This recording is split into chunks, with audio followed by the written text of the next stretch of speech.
Africatech. Africatech. Africatech. Africatech.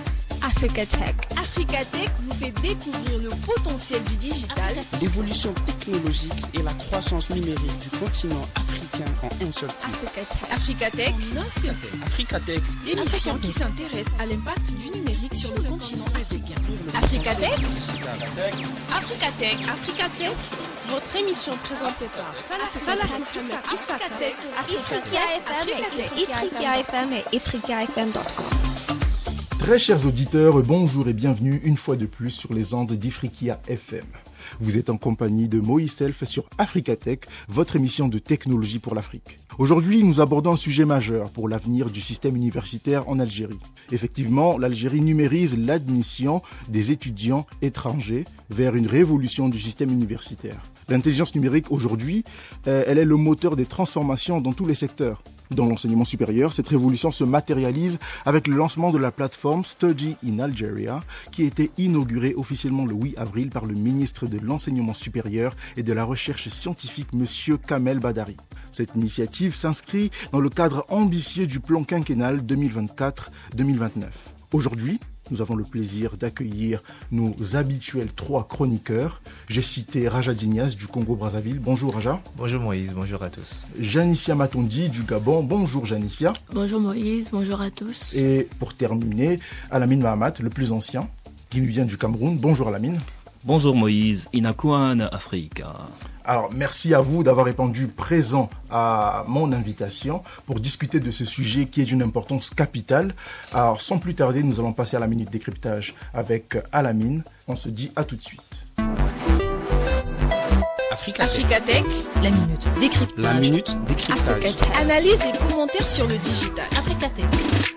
Bonjour à tous, ici Mohamed Alamine pour la minute décryptage du jour qui explore la plateforme Study in Algeria dans le contexte de la modernisation et de l'ouverture de l'enseignement supérieur en Algérie. L'Algérie se positionne résolument dans une démarche de transformation numérique. L'un des projets phares de cette stratégie est la mise en place de la plateforme Study in Algeria. Ce nouvel outil a pour ambition de faciliter l'accès à l'enseignement supérieur pour les étudiants étrangers et de renforcer la transparence des processus d'admission dans le but d'ouvrir davantage de portes à l'éducation nationale aux talents internationaux. Un contexte en pleine mutation. L'Algérie connaît actuellement une transition numérique qui affecte plusieurs secteurs, avec une volonté affirmée de moderniser les services publics. Les administrations s'efforcent de simplifier les démarches administratives et de digitaliser les procédures pour mieux servir les citoyens et les acteurs internationaux. Dans ce climat de changement, l'enseignement supérieur n'échappe pas à cette dynamique et la plateforme Study in Algeria en est l'un des exemples les plus significatifs. En combinant modernité technologique et ambition d'internationalisation, l'Algérie cherche à attirer un nombre toujours croissant d'étudiants venus du monde entier, qui bénéficieront d'un suivi personnalisé et d'un accès facile à une information centralisée. Le principal objectif de la plateforme est de simplifier et sécuriser les démarches d'admission pour les étudiants étrangers. En effet, la complexité administrative et les multiples interlocuteurs auxquels étaient confrontés les candidats pouvaient constituer un frein à l'internationalisation de l'enseignement supérieur. Grâce à Study in Algeria, le processus se trouve désormais dématérialisé, ce qui réduit les erreurs et les délais tout en améliorant l'efficacité administrative. Parmi les autres objectifs, la plateforme vise à centraliser toute l'information essentielle relative aux offres de formation, aux conditions d'admission et aux démarches administratives. Cela permet de présenter un guichet unique aux futurs étudiants, leur évitant ainsi de devoir naviguer sur les divers sites internet et de perdre du temps à rechercher les informations pertinentes. La centralisation aide également à garantir la cohérence des données et à offrir une vision globale des opportunités de formation dans le pays. Parmi les fonctionnalités offertes, plusieurs aspects se démarquent. Soumission en ligne du dossier de candidature. Les candidats peuvent téléverser l'ensemble de leurs documents directement via la plateforme. Ce processus réduit considérablement le temps de traitement, éliminant les contraintes liées à l'envoi postal ou à la remise en main propre des dossiers. Suivi en temps réel des candidatures. La plateforme intègre un système interactif qui permet aux étudiants de connaître l'état d'avancement de leur dossier. Cette transparence transforme la confiance dans les systèmes et permet aux candidats de se préparer aux prochaines étapes de manière proactive. Informations pratiques sur la vie étudiante. Au-delà des aspects strictement administratifs, la plateforme met à disposition des renseignements sur la vie étudiante en Algérie. Les futurs étudiants y trouvent des conseils sur le logement, la gestion du budget, la mobilité ainsi que sur les démarches consulaires et les procédures d'accueil. rubrique dédiée aux ambassades et aux partenariats internationaux. Afin de renforcer les relations diplomatiques et les collaborations académiques, des sections spécifiques sont réservées aux ambassades et aux institutions partenaires. Ces rubriques facilitent les échanges et la validation des dossiers pour les étudiants issus de divers systèmes éducatifs. Si la mise en œuvre de Study in Algeria représente une avancée majeure pour le système éducatif, plusieurs défis restent à surmonter. Accessibilité et robustesse technique. Pour répondre aux attentes d'un public international, il est indispensable que la plateforme soit accessible en tout lieu et tout temps, même dans les zones où la connectivité est limitée. L'optimisation des performances techniques et la gestion des pics de trafic représentent des enjeux cruciaux pour assurer une expérience utilisateur fluide et fiable. Intégration dans une réforme plus globale. La digitalisation de l'admission est une étape essentielle, mais elle doit s'inscrire dans une transformation plus large du système universitaire. Il s'agit d'améliorer les infrastructures, de renforcer l'encadrement pédagogique et de garantir une reconnaissance internationale des diplômes. Ce projet ambitieux nécessite une coordination étroite entre les différentes instances gouvernementales, les établissements d'enseignement et les partenaires internationaux. En somme, la plateforme Study in Algeria incarne l'ambition d'un pays résolument tourné vers l'avenir, où la technologie au service de l'éducation ouvre de nouvelles perspectives tant pour l'Algérie que pour les étudiants du monde entier. Le débat virtuel. Le débat virtuel. Un regard sur l'avenir du continent africain. Un regard sur l'avenir du continent africain. Africa Tech. Alors bienvenue à ceux qui nous rejoignent pour la dernière partie de notre émission, le débat virtuel. Je suis toujours avec mes invités, Alamine, Raja et Janicia. Nous allons approfondir plusieurs axes autour de la transformation numérique du système universitaire en Algérie. Alors, je rappelle qu'il s'agit d'une plateforme qui a été inaugurée. Le nom, c'est Study in Algeria, donc en anglais. Et elle vise à améliorer le processus d'inscription et l'organisation de la vie estudiantine pour les étrangers en Algérie. Alors, ma première question, Raja Dignas, déjà, on est déjà pour contextualiser, nous sommes tous étudiants ici, en Algérie, nous sommes tous étudiants étrangers. Donc, toi, en tant qu'étudiant étranger en Algérie, qu'est-ce que tu penses de cette initiative ? Merci beaucoup, Moïse, pour cette opportunité. La présence sur la plateforme Study in Algeria, c'est déjà un atout majeur pour faire de l'Algérie un hub académique en Afrique, précisément avec ses relations avec l'Afrique subsaharienne, par exemple. Déjà, en quelques années, je pense 3-4 ans passés, on parle de progrès qui a été mis sur place. Aujourd'hui, on parle des Study in Algeria. On voit que l'Algérie est décidée, déterminée, pouvoir être visible point de vue international pour son secteur académique. Donc, en tant qu'étudiant, pour moi, c'est un plus, c'est un avantage parce que ça m'évite beaucoup de choses, beaucoup de pertes de temps et aussi l'accessibilité à l'information. Je l'ai en temps réel, je peux dire comme ça. Donc, c'est plus... Raja vient de parler d'une application Progress. Pour ceux qui ne connaissent pas Progress, en fait, c'est une application mobile qui permet aux étudiants de consulter en temps réel l'avancée de leurs résultats au cours de l'année. S'inscrire, même consulter les cours. Exactement. Et télécharger les cours. Voilà. Alors, Janicia, le projet, très concrètement, vise à booster l'attractivité des universités algériennes à l'échelle internationale. Alors, dès le lancement, c'est sûr qu'on attend une augmentation des candidatures étrangères et une meilleure transparence dans le processus d'admission. Mais la question, c'est dans quelle mesure est-ce que cette plateforme peut véritablement améliorer l'image et la compétitivité internationale des universités algériennes ? Déjà, cette plateforme va vraiment améliorer l'image et la compétitivité des universités algériennes d'un point de vue déjà international, parce qu'en mettant en place cette plateforme-là, les étudiants étrangers pourront eux-mêmes résoudre en eux-mêmes que cette plateforme est assez fiable pour pouvoir faire confiance à l'Algérie pour poursuivre leurs études, parce que ça va donner aussi une opportunité à des étudiants qui n'avaient pas, par exemple, cette capacité-là à être dans des villes où il y a assez d'accès à l'information. Donc, ces étudiants qui sont dans des villes reculées pourront avoir, à travers cette plateforme, accès à cette information.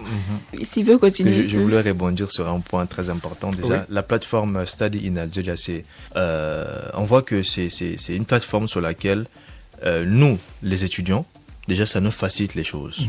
Je peux savoir en temps réel la disponibilité des formations que l'Algérie offre. Je peux avoir l'état, le suivi de mes candidatures si je vais postuler. Et même aussi faciliter à nos frères et sœurs qui ne sont pas en Algérie et qui veulent savoir la procédure, comment ça se passe. Parce que déjà, dans nos pays, prenons le cas des bourses de coopération. Algérie, la coopération bilatérale avec d'autres pays.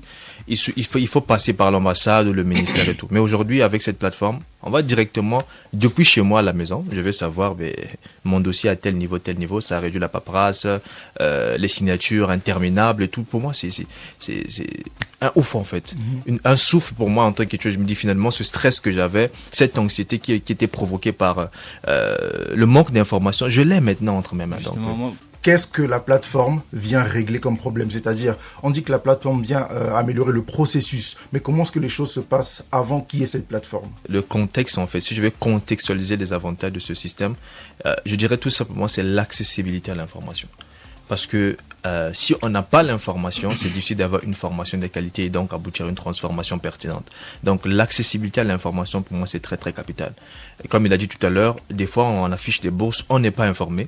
On découvre parfois à 5 jours de la date limite et on perd l'opportunité tout simplement parce qu'on n'était pas informé. Mais ayant le site, moi-même je vais prendre mon smartphone, j'accède de temps en temps, à chaque instant je peux savoir que les bourses seront disponibles à tel moment, à tel moment. Tu peux même régler les notifications pour que dès qu'il y a une exactement, alerte, ça donc c'est l'accessibilité à l'information, c'est sans pourtant se déplacer, que tu sois en Afrique, en Australie, en Asie, partout, tu peux avoir l'accès à l'information pour savoir la situation académique des étudiants en Algérie. Merci Raja, vas-y. Je voulais juste ajouter quelque chose par rapport au contexte. Par exemple, chez nous, il y a la possibilité d'avoir l'accès à l'information. On a un groupe de l'Agence nationale des bourses qui donne des informations, mais des personnes en zone reculés ne peuvent pas l'avoir. Ils ont l'information, mais ils n'arrivent pas à déposer leur dossier parce qu'il faut déposer les dossiers en personne.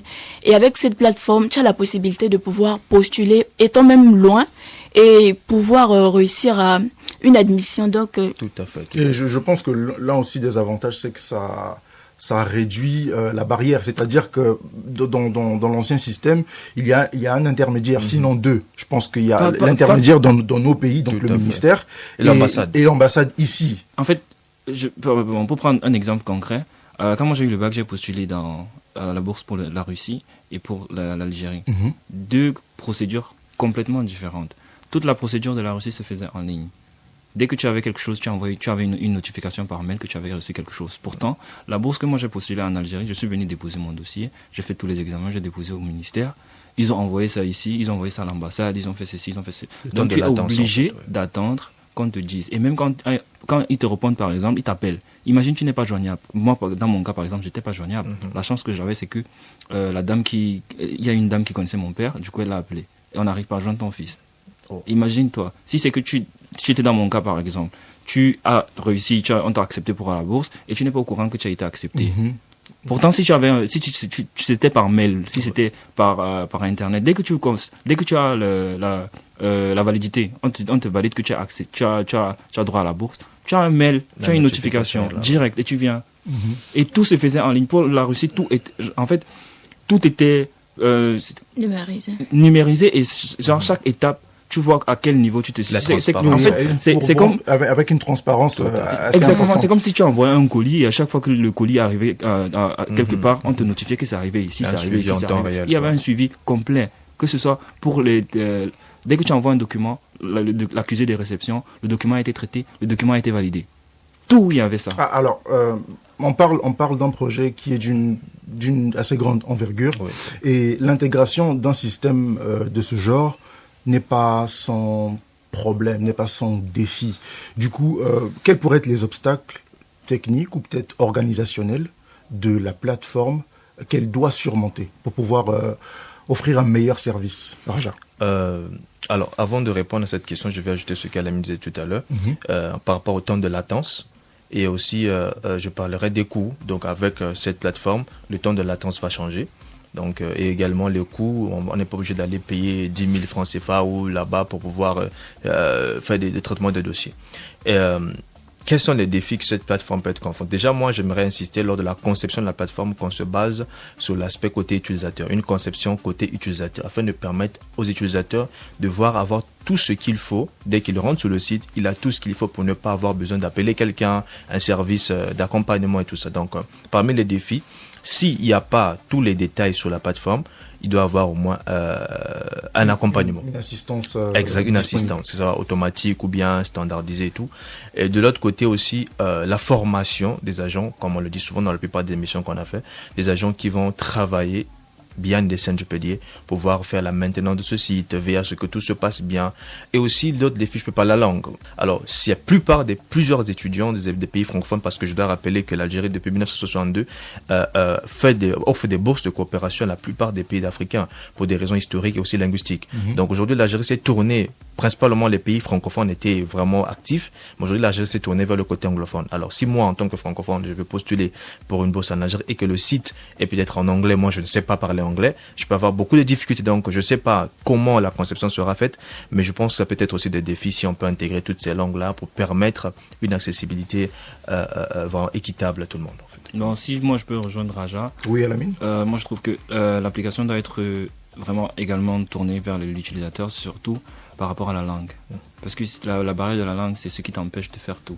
Si tu n'arrives pas à comprendre quelque chose, ça ne sert à rien de le faire. Il y a aussi des tutoriels qui peuvent mettre sur les plateformes. En fait, faire en sorte que la plateforme accueille et facilite l'utilisateur à s'intéresser à cela, quoi. Tu peux pas arriver dans une plateforme où tu trouves une langue que tu ne peux pas comprendre. Ça ne peut rien te dire, en fait. Et il y a également l'accompagnement des utilisateurs. Par exemple, si tu ne comprends pas quelque chose, on te répond directement. Ça, tu écris, par exemple, il y a les conseillers d'orientation, comme par exemple pour Campus France. Dès que tu ne comprends pas quelque chose, il y a un conseiller d'orientation qui va te répondre.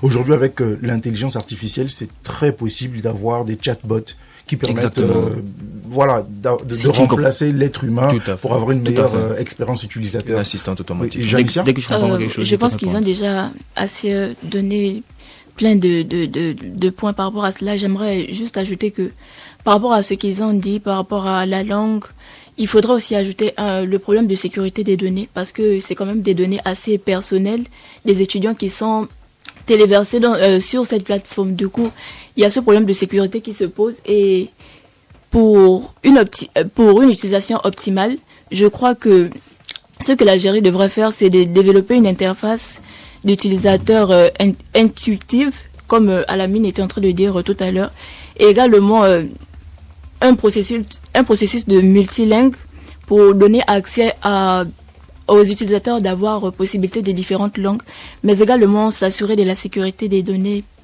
des utilisateurs. Donc.